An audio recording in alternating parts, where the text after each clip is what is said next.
네. 자, 그럼 이번 시간에는 우리 교재 165페이지에 자, 전표 관리에 필요한 필요 지식과 실습을 해보도록 하겠는데요.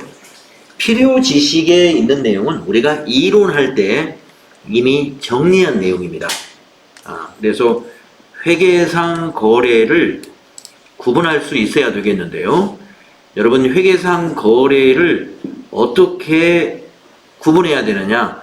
회계상 거래는 자산, 부채, 자본, 그리고 수익, 비용, 여기에 변화를 가져오는 거래가 회계상 거래입니다. 자산, 부채, 자본 또는 수익이나 비용의 변화가 없으면 회계상 거래는 아니에요. 네.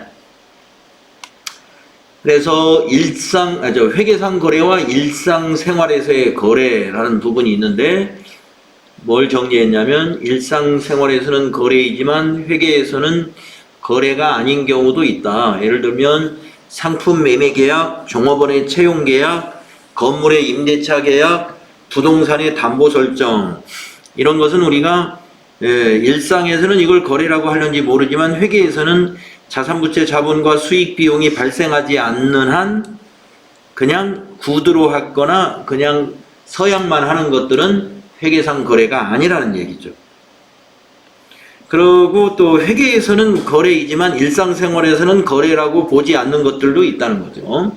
상품의 도난이나 파손이나 화재 또는 가격의 하락, 이런 것 등을 우리 회계에서는 회계 처리를 하고 있지만 일상에서는 이런 것을 거래라고는 말하지 않는다, 그런 얘기입니다.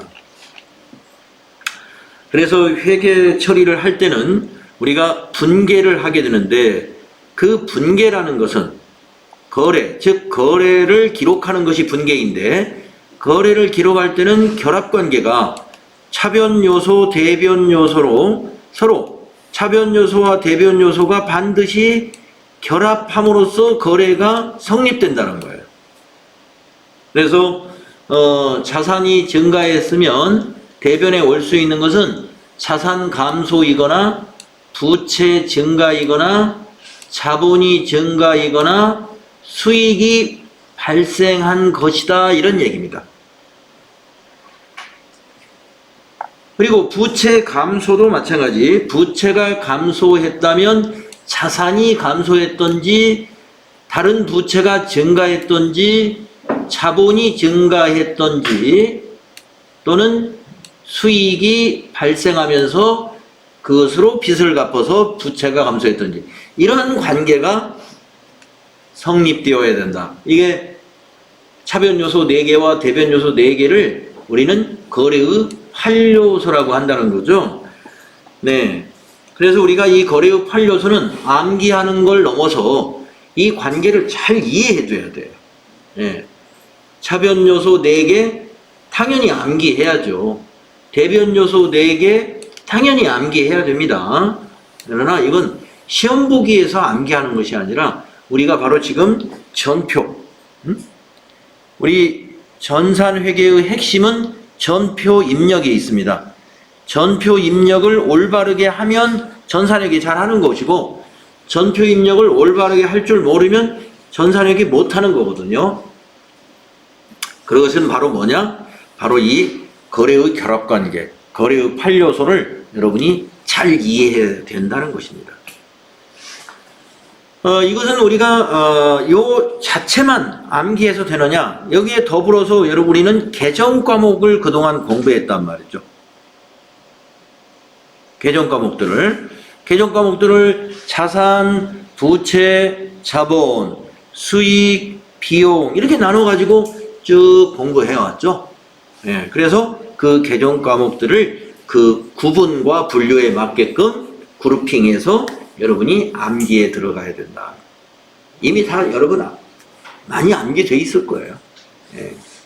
그래서 여러분이 예를 들어서 보통 예금이다 했단 말이에요. 보통 예금 하면은 부채입니까? 하면은 이건 안 되는 거죠. 보통 예금은 자산입니다. 이게 여러분이 확실하게 알아야 된다는 거죠. 미지급금입니다 하면 미지급금 부채죠. 부채 알아야 된다 이거예요. 미지급금을 갚았다. 그러면 부채 감소했네. 그래서 미지급금 차변에 기록한다 이거. 예. 예를 들어서 문방구에서 사무용품을 5만 원어치 사고 외상으로 했다. 미지급금이 발생했네. 부채 증가했지. 그때는 미지급금 대변에 기록하는 것이다. 예. 그 전표 입력할 때 미지급금 대변에 전표 입력한다 이 말이죠. 그러니까 계정 과목을 우선 자산, 부채, 자본, 수익, 비용으로 구분해서 정리가 돼 있어야 돼요. 네. 아무리 공부를 많이 한 사람이라도 이걸 잘잘잘 외울 수 있는 사람은 그게 많지 않을 거예요.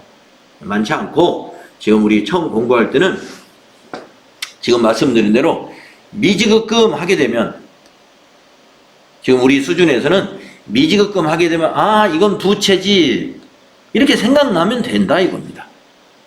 외상매출금 하면은 이건 자산이지. 좀 더 자세히 아는 사람은 자산 중에 유동자산이지, 유동자산 중에 매출채권이지, 이런 식으로. 그렇죠? 계정 과목에는 다 그 계정 과목에 큰 그룹도 있지만 중간 그룹, 또 그보다 또 세부적인 또 그룹이 있다 이겁니다. 외상매출금은 자산이며 유동자산 안에 해당되는 자산이고, 그리고 유동자산에는 당좌자산과 재고자산이 있는데, 이건 당좌자산이면서 매출채권이다 이거예요. 당좌자산 안에 있는 매출채권. 네, 그런 학습을 우리가 이미 마쳤어요. 이미 다 마쳤습니다. 그래서 지금 그 부분이 좀 덜 되었다 하는 분은 앞에서 우리 공부했던 그 계정 과목 분류 이걸 무조건 암기하는 것도 괜찮아요. 이해하면서 암기하고, 또 암기하면서 또 이해하고, 이렇게 같이 공부해 주셔야 됩니다. 자, 그러면 이제 우리가 전표를 입력하는 지식을 보면요, 전표 입력을 할 때는요, 자, 회계에서 거래인 자산부채 자본의 증감 변동이 발생하면 증빙서류를 보고 전산 프로그램이 요구하는 형식에 맞추어서 전표를 작성해야 되거든요. 전표 작성은 일반 전표 입력에서 이루어지며, 이거는 좀 말이 그래요. 전표 작성이 언제나 일반 전표라는 말을 한 것 같은데, 여기서는 전표 작성은 일반 전표 작성과 메인 매출 전표 작성으로 구분됩니다. 근데 이제 우리 앞부분에서 지금 2단계에서 배우는, 지금 우리가 제3부 2장을 공부하는데 3부 2장에서의 전표 작성은 일반 전표 작성을 공부할 것이다. 이렇게 좀 이해해 주시면 되겠어요. 모든 전표가 다 일반 전표는 아니에요. 메인 매출 전표라는 게 따로 있습니다. 자, 그러나 우리가 3부 2장에서는 일반 전표 이걸 공부할 거예요. 그리고 다음에 평가시험 보는 것도 일반 전표만 평가를 할 겁니다. 그래서 일반 전표 입력을 먼저 공부할 거고요. 입력된 자료는 전표가 분계장으로 가고 그 분계장이 각 총계정 원장으로 넘어가게 됩니다. 그래서 이 전표 입력으로서 모든 장부와 관련된 자료가 자동으로 다 만들어져요. 자동 반영이 되고요. 회계 프로그램 운용에서 전표 작성은 아까 말씀드린 가장 핵심적이고 중요한 작업이다 이겁니다. 그래서 아까 전산회계 업무에서 전표 작성은 그게 거의 전부예요. 그게 거의 전부. 우리가 수기로 할 때 분계가 회계의 전부라고 그러고 핵심이라고 그랬죠. 전표 작성이 바로 분계이기 때문에 그런 거예요. 이것이 분계이기 때문에 가장 핵심이다. 그래서 이제 일반 전표 입력할 때 전표 번호 이건 자동으로 다 부여되니까 여러분 1번부터 자동으로 날짜별로 부여가 될 거예요. 별 신경 안 써도 되고요. 적절한 계정 과목을 잘 선택해야 됩니다. 계정 과목을 선택할 때는요, 그 코드란에다가 그 개정 과목에 두 글자만, 예, 개정 과목에 두 자리만 입력하면 돼요. 예를 들어서 외상 매출금을 코드를 찾아야 된다. 그러면 외상 이렇게 두 글자만 입력하고 엔터 치면 검색창이 나와요. 그러니까 외상 매출금이니까 외상해도 되고 매출해도 되겠죠. 가운데 있는 자, 끝에 있는 자, 뭐 하여튼 두 자만 입력하면 그 두 자가 포함되어 있는 개정 과목을 다 보여주는 거예요. 꼭 앞자리만 넣어야 되는 것은 아닙니다. 어떤 자리든지 두 자만 넣어서 검색하시면 되고요. 여러분이 어느 순간에 가면은 매번 검색할 것이냐? 안 할 거예요. 여러분 이제 시험 준비하는 것도 굉장히 긴 시간이기 때문에 여러분이 이제 시험을 볼 단계가 되면은 개정 과목을 한 10개는 외울 겁니다. 자연스럽게 외워져요. 101번 현금, 102번 당좌예금, 103번 보통예금. 보통 요 3개 다 외우고요. 그 다음에 많이 나오는 외상매출금. 108번 외상매출금 외우면 109번은 대손 충당금이고. 또 110번 바드러움 외우면 111번은 거기에 대한 대손 충당금. 벌써 4개에다가 앞에 3개, 7개 외웠잖아요. 이것만 아는 게 아니라 더 많이 여러분이 이제 자주 입력하는 개정 과목들은 수업에 열심히 하다 보면 그냥 자연스럽게 외워집니다. 그래서 코드는 여러분이 일부러 시간 내서 외우시려고 하는 것보다는 입력하면서 눈을 넣어가지고 자연스럽게, 예, 앞으로는 내가 현금은 검색 안 하고 101번으로 입력해 보겠다. 이렇게 차근차근 하시면 돼요. 자, 그 다음에 전표를 삭제할 때는 어떻게 하느냐. 그 전표 앞에 체크박스를 선택한 다음에 그 위에 우리 이 회계 프로그램, 도전 프로그램 상단에 보면 이 휴지통이 있어요. 언제나 삭제할 땐 이걸 씁니다. 어느 화면에서나. 그래서 삭제를 클릭하면 잘못된 전표, 입력했다, 연습으로 입력했다가 얼마든지 지울 수 있다 하는 얘기입니다. 그리고 전표는 정렬할 수가 있어요. 내가 입력한 순서대로 정렬할 수도 있고, 날짜별로 정렬할 수도 있고, 개정 과목 코드별로 정렬할 수도 있고. 그러니까 입력할 때 꼭 날짜 순서대로 지켜가면서 입력하려고 할 필요는 없는 것입니다. 5일날 입력했다 밑에 1일날 입력해도 돼요. 예, 나중에 정렬이 다 된다는 겁니다. 자, 그 다음에 다음 페이지 보시면 전표에 3가지가 나오죠. 출금 전표, 입금 전표, 대체 전표. 우리가 회계 처리에서는 이게 큰 의미가 없어요.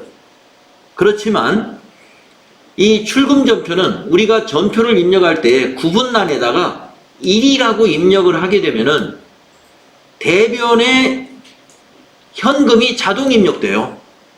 그러면 반쪽이 자동화됐기 때문에 나머지 반쪽 차변만 입력하면 되기 때문에 시간이 빨라진다는 거. 일단 그게 의미가 있다고 봅니다. 출금전표를 쓰면 대변이 현금일 때 입력이 매우 빨라진다. 그래서 가능한 한 대변이 현금이면 출금전표 선택하는 걸 권장할 거고요. 우리가 시험을 볼 때는 출금전표로 작성하라. 그러면 9분의 1 해가지고 꼭 출금전표 작성해야죠. 네. 시험에서는 입금전표 작성해라. 그러면 구분란에다 2 해가지고 입금전표로 작성해야 돼요. 아시겠죠? 그럼 입금전표는 뭐냐? 출금의 반대. 차변이 현금인 거래요. 차변이 현금인 거래. 아까 출금은 대변이 현금인 거래. 그러면 입금하면은 차변이 현금이니까 대변 개정 과목은 어떻게 해요? 그것만 입력하면 되죠. 이거 차변이 현금이 자동 입력됐으니까.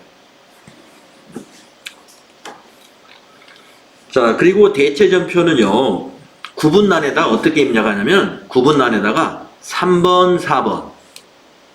순서가 있는 건 아닙니다. 4번, 3번 이렇게 넣어도 돼요. 그러니까 차변부터 입력하고 대변을 입력하는 것이 아니라 대변부터 입력하고 차변을 입력해도 문제 없습니다 하는 거죠. 그래서 구분란에다가 차변, 대변, 즉 3번, 4번 또는 4번, 3번 이런 형태로 입력하는 것을 우리가 대체전표라고 그래요. 예, 대체전표. 그러면 대체전표는 어느 경우에 쓰느냐? 모든 경우에 다 써요. 현금 거래도 차변대변 해도 되고 현금 거래 아닌 거는 당연히 이걸로 해야 되고, 예, 현금 거래 아니니까 차변대변 할 수밖에 없고, 또 입금이나 출금으로 쓰는 현금 거래도 차변대변 해도 아무 상관이 없습니다. 다만 시험에서 입금전표로 해라, 출금전표로 해라, 그때만 그거 지키면 돼요. 그래서 우리 전산회계에서 3전표제라는 것은 지금 말씀드린 1. 출금전표, 2. 입금전표, 3, 4번 대체전표, 이걸 의미하는 것이다.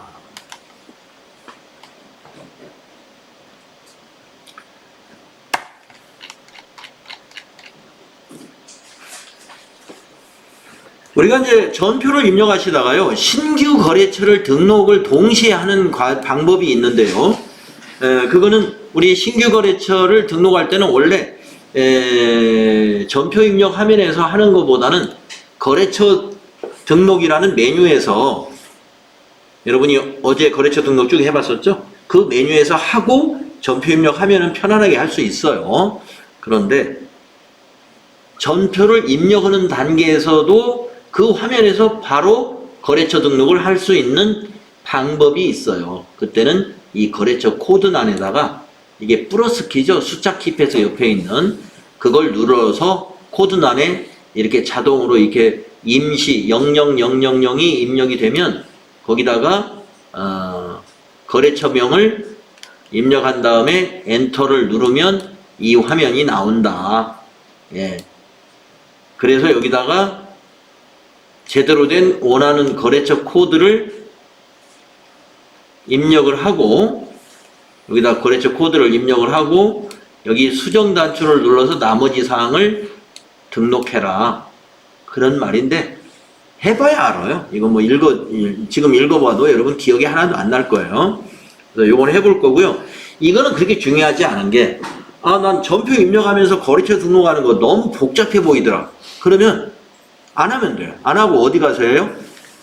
예, 우리 기초정보관리에 있는 거래처 등록, 거기 가서 어제 했던 식으로 거래처 등록하고 전표 입력 화면에 와서 하면 돼요. 이거는 이런 방법도 있다 하는 참고사항이 되겠습니다. 자, 그 다음에 거래처 코드를 반드시 입력해야 되는 부분이 채권, 채무, 예금 관련 개정 과목이에요. 예. 그래서요, 앞으로 여러분 채권, 그러면 외상매출금, 받으러금, 미수금, 선급금, 대여금, 가지급금 등과 같은 채권 개정 과목과, 그 다음에 채무, 외상매입금, 지급어음, 미지급금, 선수금, 차입금, 가수금 등과 같은 채무 개정 과목, 그리고 예금과 관련된 보통예금, 당좌예금, 정기예금, 정기적금 등의 이런 예금 관련 개정 과목을 입력한 다음에는 그 옆에 거래처란이 있거든요. 거래처 코드란, 거래처 한글이 아니라 거래처 코드, 거래처 코드를 꼭 입력해야 됩니다. 꼭 입력 안 하면 어떻게 될까요? 거래처 원장이 안 만들어져요. 이런 개정 과목은 거래처 원장이 안 만들어지면 작업을 아직 마무리가 덜 된 작업이 돼요. 마무리 덜 된 전표 입력을 하면 어떻게 될까요? 만약에 그 점수가 4점짜리다. 그러면 평가할 때 4점을 다 안 주겠죠? 마무리가 아직 덜 됐어요. 거래처 코드를 안 넣어가지고. 그러면 감점이 된다, 이런 말씀이죠. 그래서 거기 배점을 다 받으려면 이런 마무리, 거래처 코드 꼭 필요한 것은 코드를 꼭 넣어야 됩니다. 자, 한번 연습해 봅시다. 수행 내용 1번. 출금전표 작성하기에 이 영수증을 한번 보세요. AT 시험의 모든 시험은 전표 입력을 위해서 꼭 무언가 그림을 보여줍니다. 이런.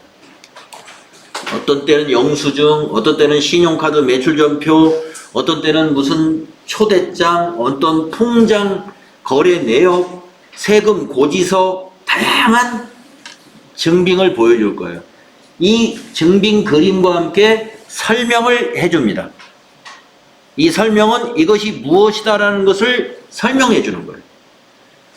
그래서 이 설명을 꼭 먼저 읽어보고 그런 다음에 머릿속으로 분계를 한번 그려봐야죠. 실제 시험에서는 여기다 분계를 쓰라고 나오지 않아요. 실제 시험에서는. 근데 이거는 지금 실제 시험 문제가 아니니까 여기다가 종이에다 한번 써봐라. 예. NCS 평가 문제에서도 이런 스타일로 제가 문제를 냈습니다. 증빙 주고 설명 넣어놓고 분계를 써보시오. 예. 분계를 써보시오. 그리고 전표에 입력하시오. 전표 입력한 것은 내가 여러분들 화면을 일일이 돌아다니면서 확인할 수가 없으니까 입력한 것을 인쇄하시오. 그래서 인쇄해서 내시면 돼요. 분계한 것은 이걸 보면 알고, 네. 제대로 전표 입력했는가는 인쇄된 걸 보면 알 수가 있겠죠? 예, 이런 스타일로 문제를 냈습니다. 자, 어려운 건 안 냈어요. 어려운 건 안 내고 지금 여기서도 앞에 나오는 건 쉬운 것만 나옵니다. 자, 한번 내용을 읽어볼까요? 이 영수증은 회계팀 회계결산 업무 시 야근 식대를 현금으로 지급하고 받은 영수증이다. 네. 그러니까 미소식당에서 밥을 먹고 3만 원짜리 영수증을 받아온 거예요. 그러면 이걸 전표 입력을 해야 되는데 전표 입력하기 전에 한번 머릿속으로 분계를 한번 해봐야죠. 머릿속에 정리가 안 되면 전표 입력 못 하잖아요. 네. 자, 그러면 차변에 뭐라고 해야 될까요, 이거? 예, 이게 그려져야 돼요. 아, 이거 복리후생비 비용 발생. 예, 복리후생비 3만원. 이렇게 쓰셔야 돼요. 자, 대변에다는 뭐라고 해야 될까요? 예, 현금 3만원. 이렇게 쓰셔야 돼요. 예, 이렇게 여러분 머릿속으로 그려지는 분계를 차변 계정가분과 금액, 대변 계정가분과 금액을 쓰시는데 이거는 거래처를 쓸 필요가 없는 계정과목이기 때문에 거래처를 안 썼습니다.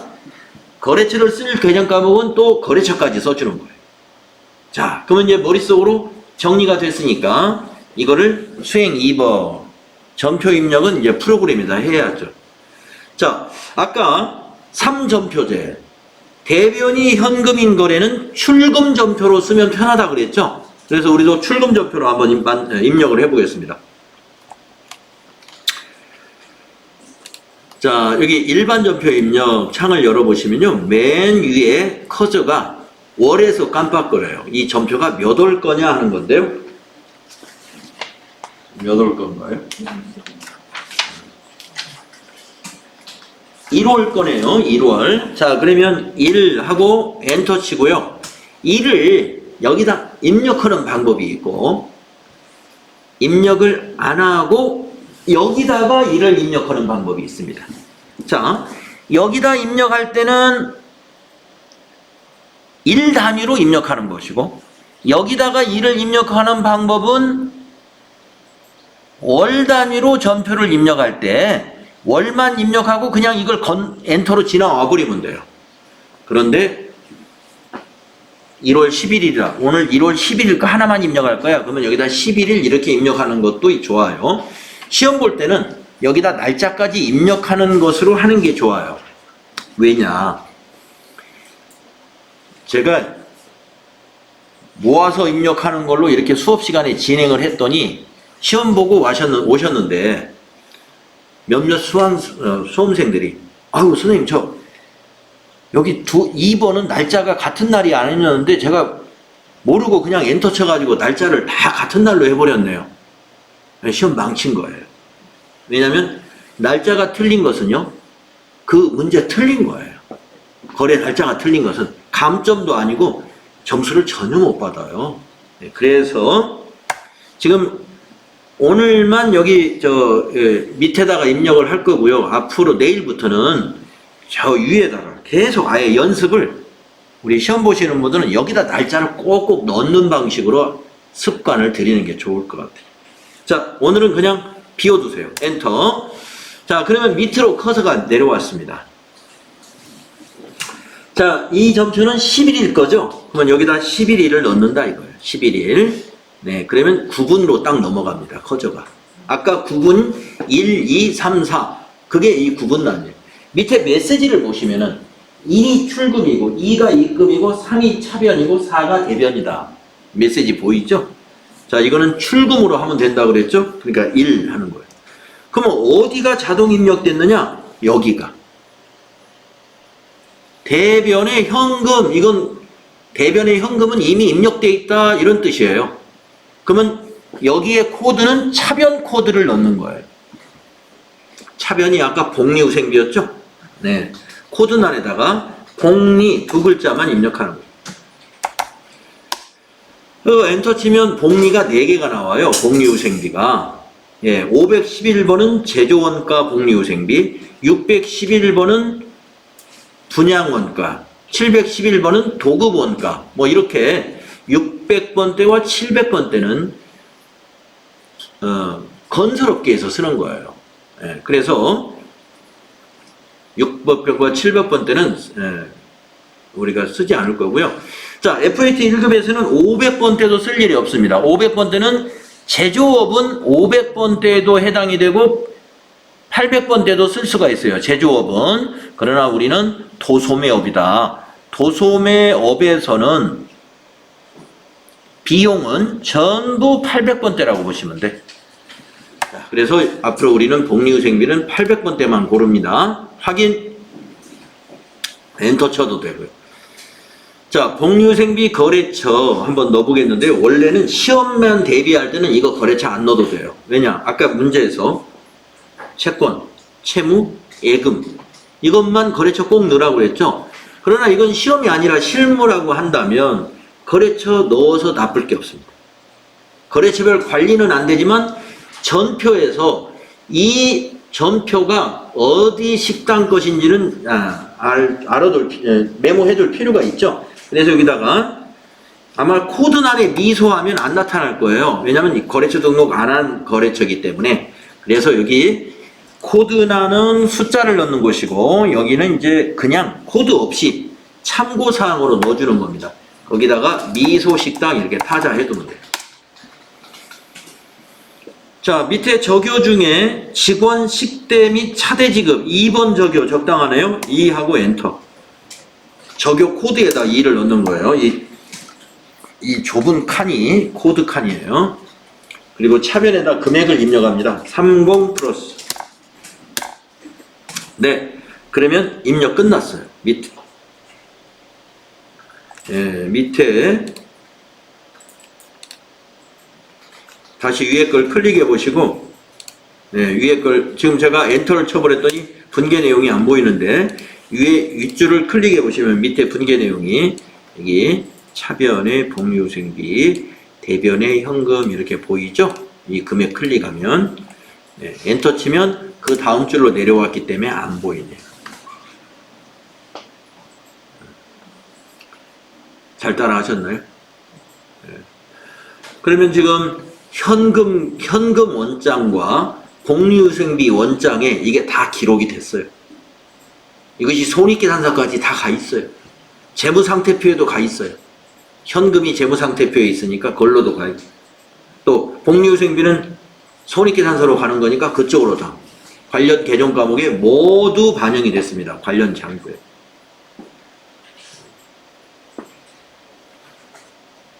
자, 뭐 안 되는 거 있으면 얘기하세요. 네.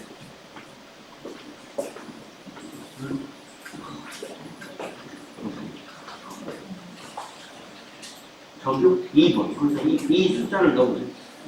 숫자 2. 네. 금액. 입력하는. 숫자 바로 입력하고. 거기다 지금, 거기다 입력하는 거예요. 30 플러스. 네. 꼭 플러스 키를 꼭 쓰세요. 엔터. 엔터도 이거 씁니다. 여기 있는 거.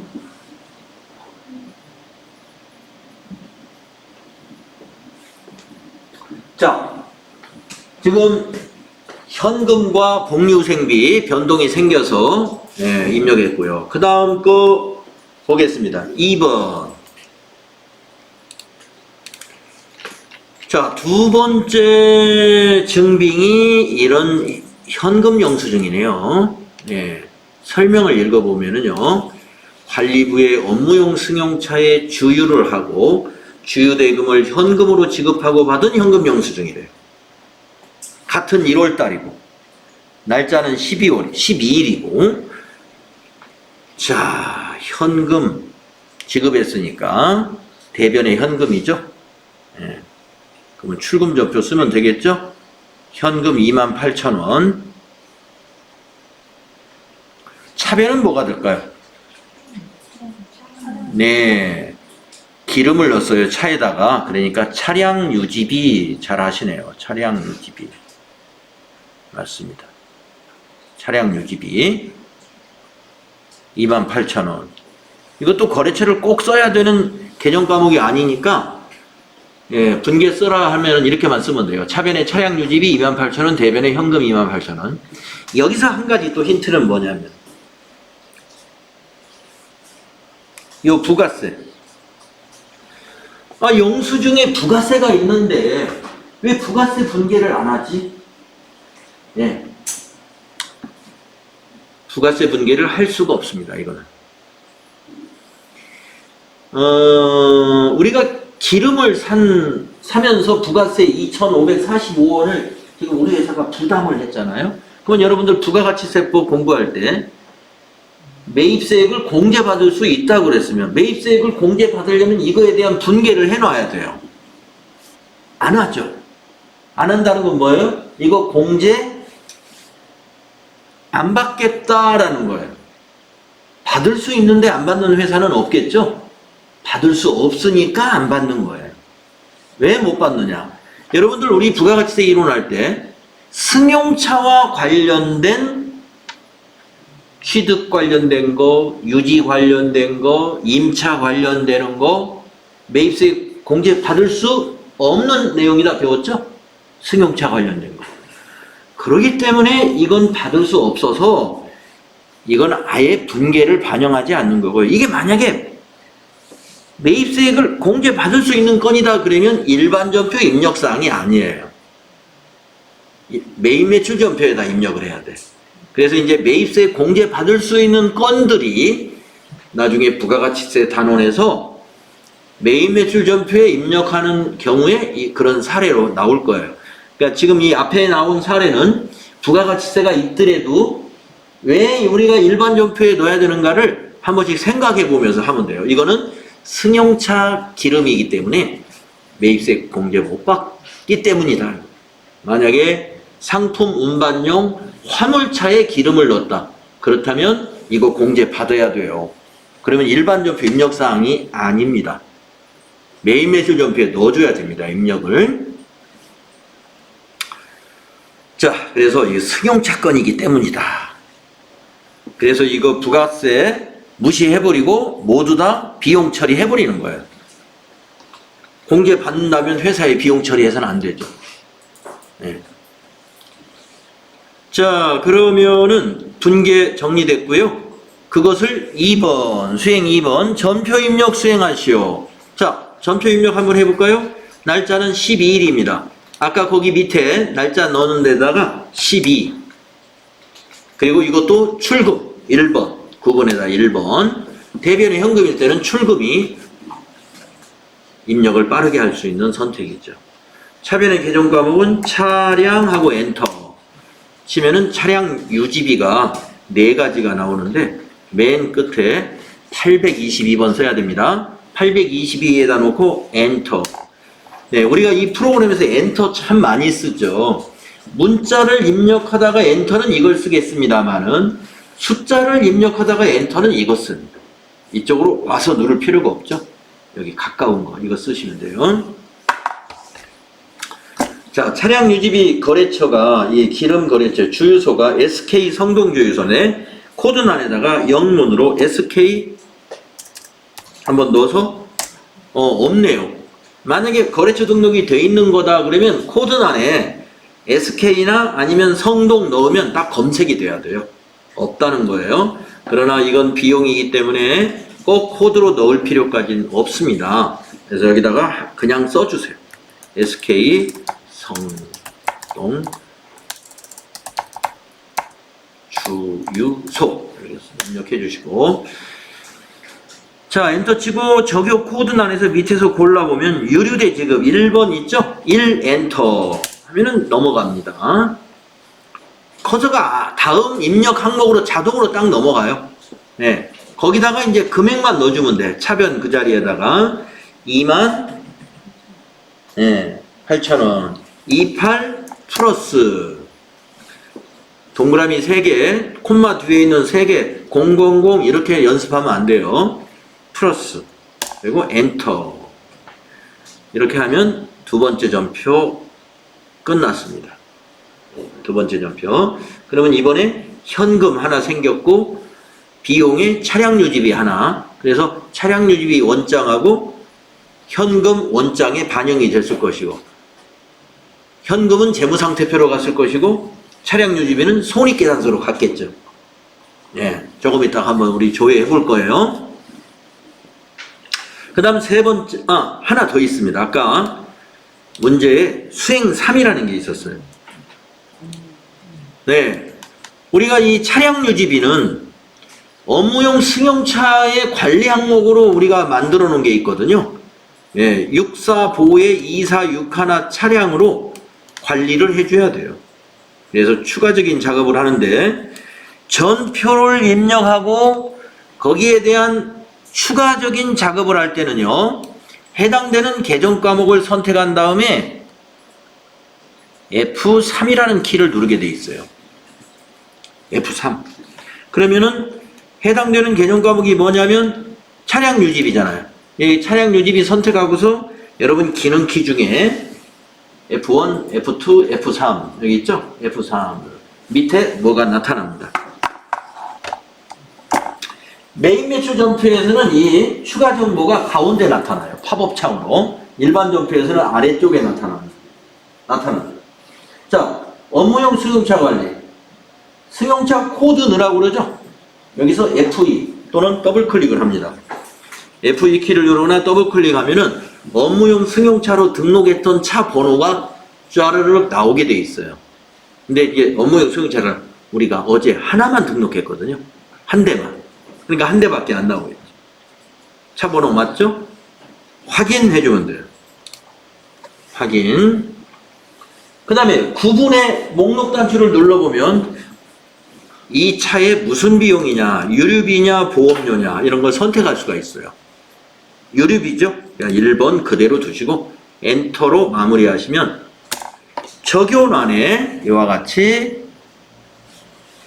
밑에 어떤 차에 해당되는 차량 유지비인지가 적용란이 싹 바뀌어버려요. 그대로 두시면 됩니다. 네. 이걸 그대로 두시면 이것이 차량별로 관리가 끝나게 되는 거예요. 그래서 업무용 승용차 관리를 해줘라 라고 할 때는 시험에서도 이와 똑같이 이렇게 문제를 지시를 해주기 때문에 그 지시를 읽고 그대로 하면 돼요. 그대로. 자, 그러면 다음에 입금 전표 작성하기라고 한 3번을 한번 해볼까요? 이게 세 번째 3번 맞죠?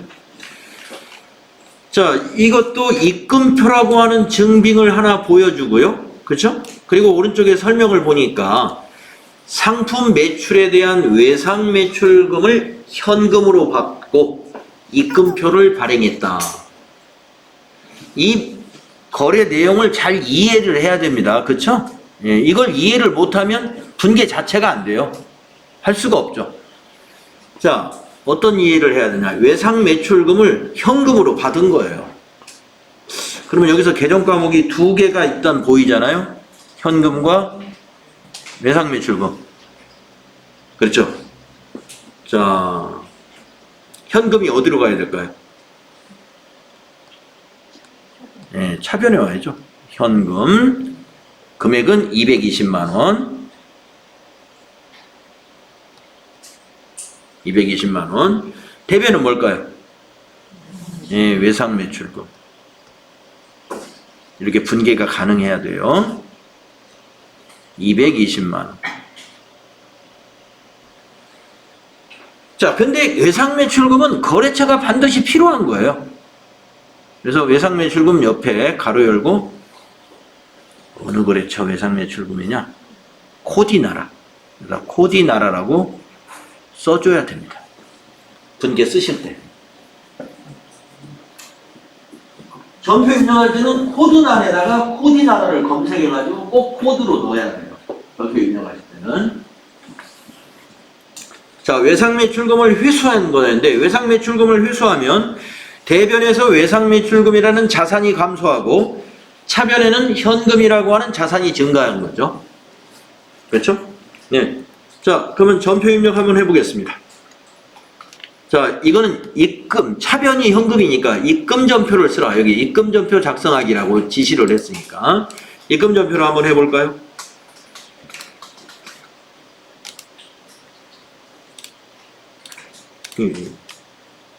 이거죠? 자, 날짜는 13일. 입금은 2번. 여기 밑에 보이죠? 입금 2번. 계정 과목은 자, 입금해주면 차변에 이렇게 현금 들어가요. 대변에 들어갈 계정 과목은 외상매출금이죠. 그래서 외상하고 엔터 치면 외상매출금 보이죠? 108번에서 엔터. 이 코드란에다가 거래처 이름을 넣어야 돼요. 예. 코디나라. 코디 엔터. 네, 1001번 코디나라. 자동으로 입력되죠? 자, 밑에 적요 보시면 외상대금 현금 회수라는 4번 적요. 여기다 4 엔터 치면 되겠네요. 그러면 커서가 대변란에 와서 돈 입력해 달라고 기다리고 있고요. 네, 거기다가 입력해 주시면 됩니다. 220만 원. 2200 하고 플러스 쳐주면 되죠? 네. 그래서 이 경우는 차변의 현금, 대변의 외상매출금의 분계를 우리가 볼 수 있습니다. 밑에 분계.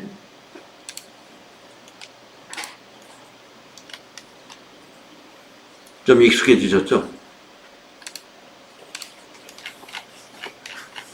자, 다음에 4번 대체전표 작성하기 한번 해볼까요? 신용카드 매출전표가 있네요. 신용카드 매출전표. 이것도 왜 부가세가 있는데 지금 일반 전표 연습 문제로 나왔는가를 한번 생각을 해볼 필요가 있어요. 왜 그럴까? 오른쪽에 자료를 한번 읽어보니까 매출거래처 직원과 식사하고 대금을 CT카드로 결제한 거래요. 자, 지금 요 갈비집에서 88,000원어치 식사를 했는데 그 중에 8,000원이 지금 부가세예요.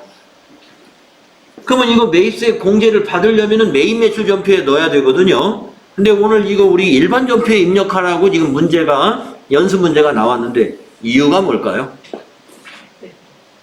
예, 내용을 보니까 접대예요, 접대. 접대 관련된 거. 매출거래처 직원하고 식사했다는 것은 우리가 매출거래처 직원하고 식사하고 매출거래처 직원이 밥을 냈으면 우리 회사 비용으로 처리 당연히 안 하겠죠. 우리 회사 카드로 결제했기 때문에 이건 거래처를 접대한 거다. 접대 관련 매입세액은 공제 못 받는다. 그래서 일반 전표에 넣는 거예요. 이 부가세 무시하고 합계 금액으로 접대비 처리하면 됩니다. 자, 이거는 대체전표라고 하는 것은 현금 거래가 아니잖아요. 그러면 분계를 한번 써볼까요? 여기다가 차변이 뭐라고요? 네, 접대비 88,000원. 대변은 뭘까요? 카드 결제. 예, 미지급금. 미지급금. 미지급금은 부채이기 때문에 거래처를 꼭 써줘야 됩니다. 시티카드 거래처 시티 금액은 88,000원. 아시겠죠? 자, 분계가 이렇게 머릿속으로 떠올라야 돼요. 차변 접대비 대변 카드로 결제하면 미지급금이다. 우리가 카드로 결제하면 미지급금이다. 이거를 이론할 때 그렇게 많이 했나요? 미지급금 할 때? 별로 안 한 것 같아요. 네. 이 시간에 잘 기억을 해 주십시오. 회사 카드로 뭔가를 식사비를 지불했던 무슨 비품을 샀던 간에 뭐 문구류를 구입했던 간에 회사 법인카드로 뭔가를 샀다? 전부 대변의 미지급금이에요. 그리고 그 거래처는 식당이 거래처가 아니라 카드사가 거래처가 돼요. 왜냐? 우리가 이 참만나 갈비에다 미지급한 건 아니죠. 이 참만나 갈비는 며칠 있으면 돈 받게 돼 있어요. 우리가 미지급한 곳은 카드사에 미지급한 거죠. 카드사는 다음 달에 줄 거란 말이에요. 카드사는 다음 달에 우리 통장에서 이체될 거예요. 그러니까 우리 통장에 잔액이 없으면 어떻게 돼요? 이체가 안 될 수도 있잖아요. 그러니까 현재 시점에 미지급금, 부채로 인식하는 겁니다. 그래서 우리 법인카드로, 회사 카드로 뭔가를 구입했다. 미지급금 처리하는데 그 뭔가 중에 외상 매입금이 돼야 될 때도 있어요. 회사 카드로 상품을 사왔다, 원재료를 사왔다 하면 외상 매입금입니다. 그 재고자산을 매입한 거를 재고자산 매입한 거를 제외한 매입은 전부 미지급금이에요. 회사 카드로 뭐 산 거, 비품을 샀다, 소모품을 샀다, 식사를 했다, 이런 것들 다 미지급금인데 외상 매입금일 때가 딱 있다. 그때는 재고자산 매입할 때, 상품을 사왔을 때, 또는 원재료를 사왔을 때 카드로, 그때만 외상 매입금입니다. 자, 잘 기억해 주시고, 그러면 이거 전표 입력해 볼까요? 3번하고 접대비, 4번하고 미지급금 하면 돼요. 예. 3번이 차변이고 4번이 대변입니다. 자, 그러면 전표 입력합시다. 날짜부터. 자, 이건 날짜가 14일인가요? 네. 밑에 14일. 3번 차변이라고 나오죠? 접대비. 거래처는 참만나 갈비. 그냥 코드 없을 거예요. 그냥 여기다가 한글로 그냥 씁니다. 참갈비. 자, 적요 중에 밑에서 보면 거래처 접대비, 신용카드, 법인카드, 개인카드냐. 이게 누구 카드인가요? 네. 회사 카드로 했다고 보겠습니다. 법인카드 하죠. 법인카드. 네. 우리가 회사 카드를 법인카드라고 해요. 그 다음에 차변에 그 금액 88,000원이죠. 자, 줄 바꿔서 또 날짜가 같을 때는 엔터 치세요. 그러면 날짜가 그대로 복사가 돼요. 또 차변도 같은 차변이면 엔터 치면 되는데 우린 차변이 아니니까 여기다가 4번 대변은 4번이에요. 부분이. 개정 과목은 미지급금이죠. 미지하고 검색해 보세요. 예, 미지급금 253번이죠. 엔터. 거래처 넣어야 되죠. CT 코드란에다 넣어보세요. 그러면 99601 이렇게 지가 딱 찾아줍니다. CT카드. 꼭 이렇게 외상매출금이라든가 미지급금 같은 경우는 코드란에다가 거래처 코드가 입력되도록 검색해서 입력을 해야 됩니다. 자, 미지급금의 적용은 뭐 위에 거 그냥 복사하고 하면 되겠는데,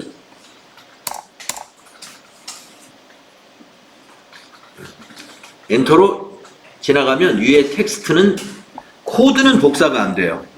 엔터 치고 복사되는 건 텍스트만 복사가 됩니다. 숫자는 복사가 안 되는 거예요. 자, 대변에다 똑같이 88,000원 엔터 이렇게 마무리하시면 됩니다. 네. 그래서 지금 단계에서 여기에 빨강색으로 뭐 차액 이런 게 보인다면은 지금 뭔가 분계가 마무리가 안 됐거나 숫자를 차변대변 잘못 입력했거나 그런 것이고, 여기 차액이 전혀 없이 깨끗하면은 잘 입력이 되신 겁니다. 자, 우리가 4건의 전표를 입력해 봤어요. 그러면 이것이 여러 가지 장부에 반영이 됐는데 3개만 한번 확인해 보겠습니다. 시산표, 그리고 재무상태표, 그리고 손익계산서, 이 3군데만 한번 가볼게요. 자, 먼저 시산표로 한번 가볼까요? 자, 장부에 보시면 합계잔액시산표, 결산에도 여기 합계잔액시산표 2개 똑같아요. 이걸로 보시거나, 여기 전표 입력 및 장부에 있는 이걸로 보는 거나, 두 메뉴는 같은 메뉴입니다. 어디 것이든지 들어가셔서 1월 말로 보겠습니다. 여기다가 1월 31일로 한번 볼까요? 우리가 지금 1월 달 거밖에 입력을 안 했어요. 자, 1월 한 달 동안에 현금 경우에 차변에 1,500만 원이래요. 현금 입금이 1,500 있었다는 거예요. 대변에 58,000원이 있네요. 현금 출금이 58,000원 있었다는 겁니다. 현금 입금이 언제 1,500이 있었지? 여기에는 전기 2월이 포함되어 있어요. 이 내역을 보고 싶을 때는요, 이 1,500만 원을 더블 클릭하면 원장으로 연결이 됩니다. 원장을 볼 수가 있어요. 네, 1,500이 여기 차변에, 현금 차변에 누계가 1,500인데 그 중에 여기 전기 2월이 1,280만 원이 있고, 1월 달에 들어온 것은 요 220만 원 코디 나라에서 외상대금이 현금 회수된 게 220이 있었던 거예요. 그래서 전기 2월하고 합쳐서 차변이 1,500이라는 거예요. 대변은 뭐냐? 58,000원이 있는데 이 58,000원은 미소식당에 지급한 3만 원, SK 성동주유소에 28,000원, 그게 합쳐져서 58,000원. 이게 원장이에요. 계정별 원장을 이렇게 세부적으로 볼 때 볼 수가 있고요. 닫으면 다시 시산표에만 와 있는데 시산표는 합계로만 표시가 되어 있어요. 자, 자산에서 외상매출금도 아까 나왔었죠? 외상매출금을 회수한 게 220 있었기 때문에 외상매출금 대변에 여기 합계에 220 보이는 겁니다. 자, 그 다음에 또 밑으로 내려와서 비용 중에 판매관리비에서 발생한 것들 이걸로 다 왔어요. 복리후생비 3만원 있었죠? 접대비도 88,000원 있었죠? 차량 유지비 28,000원, 기름값, 이렇게 해서 판매관리비가 모두 146,000원이 1월 달에 비용 발생한 것입니다. 수익은 하나도 없었어요. 그래서 아직 시산표에 수익 계정 과목은 볼 수가 없는 겁니다. 그러면 자본도 없었는데 왜 있느냐? 이거는 기초에 있었던 것이 다 보이기 때문에. 1월달 한 달 것만 보려면 합계잔액 시산표가 아니라 월계표에 가야 돼요. 1월달 한 달치만 보려면. 자, 그러면 합계잔액 시산표 우리가 앞으로 자주 볼 거고요. 자, 닫고 이번에는 어디로 가냐면 재무상태표로 한번 가볼까요? 재무상태표. 결산과 재무제표에 있죠? 자, 재무상태표를 1월 말로 한번 볼까요? 1월 말로. 네. 1월 말로 가가지고 보시면 오른쪽에는 전기 거 보이고, 전기 거는 전기분 재무상태표가 이쪽을 채워준 거고, 자, 여기는 6기 한 달치입니다. 여기다 우리가 1월이라고 하면 기간이 1월 1일부터 1월 31일이에요. 네. 그런데 여기에는 아까 시산표에 있던 그 전기 2월이 다 합쳐진 거예요. 1월 한 달 것만 보는 게 아니라 전기 2월에다가 1월 달에 거래가 합쳐졌기 때문에 자 보시면 현금은 전기하고 바뀌었죠. 1월 달에 거래가 있었으니까. 그런데 당좌예금은 전기하고 똑같네요. 1월 달에 당좌예금 거래가 한 건도 없었어요. 그러니까 전기말하고 현재 똑같은 거예요. 보통예금도 아직 1월 달에 한 번도 없었어요. 그래서 전기하고 똑같습니다. 그래서 전기하고 똑같은 거는 1월 달에 변화가 없었던 계정 과목이고 외상매출금 한번 보세요. 변화가 생겼죠? 전기의 외상매출금이 8,200만 원이 아니 820이었어요. 그런데 지금 현재 1월에는 600으로 220이 감소했습니다. 그건 우리가 220만 원 외상매출금 회수한 거래가 있었죠? 그 재무상태표에 지금 벌써 반영이 된 거죠. 자, 이런 식으로 재무상태표에 반영이 되는 것은 뭐가 와요? 자산, 부채, 자본만 재무상태표로 반영이 됩니다. 자, 그러면 닫아보시고 손익계산서에 반영된 걸 한번 볼게요. 자, 손익계산서 여기 재무상태표 밑에 있어요. 열어보세요. 그리고 1월 달로 보세요. 1 엔터. 그러면 이것도 비교식으로 작성이 되어 있어요. 여기는 전기. 여기가 당기인데 1월 한 달 겁니다. 자, 1월 한 달 동안 매출은 제로. 1월 한 달 동안 매출원가를 제로. 뭐 매출원가 대체분계를 안 했으니까. 그러면 판매관리비 볼까요? 비용 발생이 14만 6천 원이 있었어요. 그 중에 그 내역이 복리후생비 3만 원, 접대비 8만 8천 원, 차량 유지비 2만 8천 원 해서 14만 6천 원이었다 하는 것이죠. 그래서 지금 현재 1월 말 현재 우리 회사는 영업 손실이 14만 6천 원이 있는 이유는 뭐냐? 수익은 하나도 없는데 비용만 14만 6천 원 발생했기 때문에 영업 이익이 아니라 영업 손실이 나 있고 맨 밑에 당기 그 영업 손실이 당기 순손실로 현재 손익계산서 결과는 이렇게 돼 있다.